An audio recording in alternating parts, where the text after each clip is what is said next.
Well, in surveys, we're simply going to mail something to somebody's house, or we're going to call them over the phone and ask them questions. Well, there's a lot of stuff that could go wrong, or things that could give us a, a bias in our data by doing this. One of the problems would be undercoverage. Undercoverage is very, very common when we try to contact people by phone. Okay? That means that a certain proportion or a certain part of the population has been left out of the sampling process. So if I wanted to sample all residents of the United States, I wanted to choose at random 100 people that live in this country, and I just picked up the phone and started doing random digit dialing. Well, I would be leaving out a part of the population, everybody that doesn't have phones.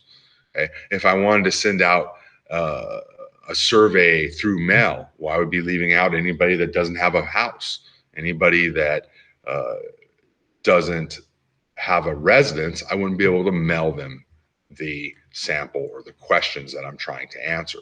So undercoverage occurs when a certain part of the population is left out of the sampling process. This would lead to a bias because it's not giving every single individual an equally likely chance of being chosen. It's not truly an SRS. So in surveying, there's lots of ways to introduce bias, and undercoverage is just one of them. Very common way for us to leave out part of the population. There's also a big problem in surveys, which is non-response. If I were to send you a questionnaire mailed to your house, more than likely you would throw it straight in the recyclable bin rather than take the time to answer the questions and send it back to me.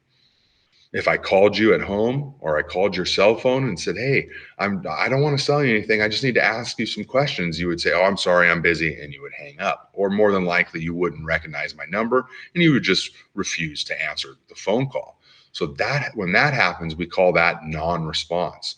Now our sample is no longer an SRS because those individuals who were randomly chosen decided not to participate or refuse to be a part of our sample. That introduces a bias, which means that our data is not reliable now, is we do not have the true representation of the entire population.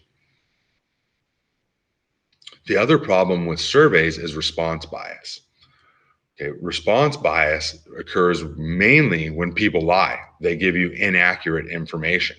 Oftentimes, when something is unpopular or illegal, or they think that they may be looked down upon, one study that comes to mind is they asked uh, at random, they asked American adults if they wash their hands after using a public restroom. And 95% of the population said, "Yes, I do that every time." Well, when they put in hidden cameras at the sinks in a restaurant, in a public restroom, they noticed that that number was closer to 60%. So why were people giving us a response bias or lying? Because they didn't want to seem like they were unsanitary or unhealthy. They would be unpopular, or people might look down upon them if they didn't say, "Yeah, I wash my hands every time."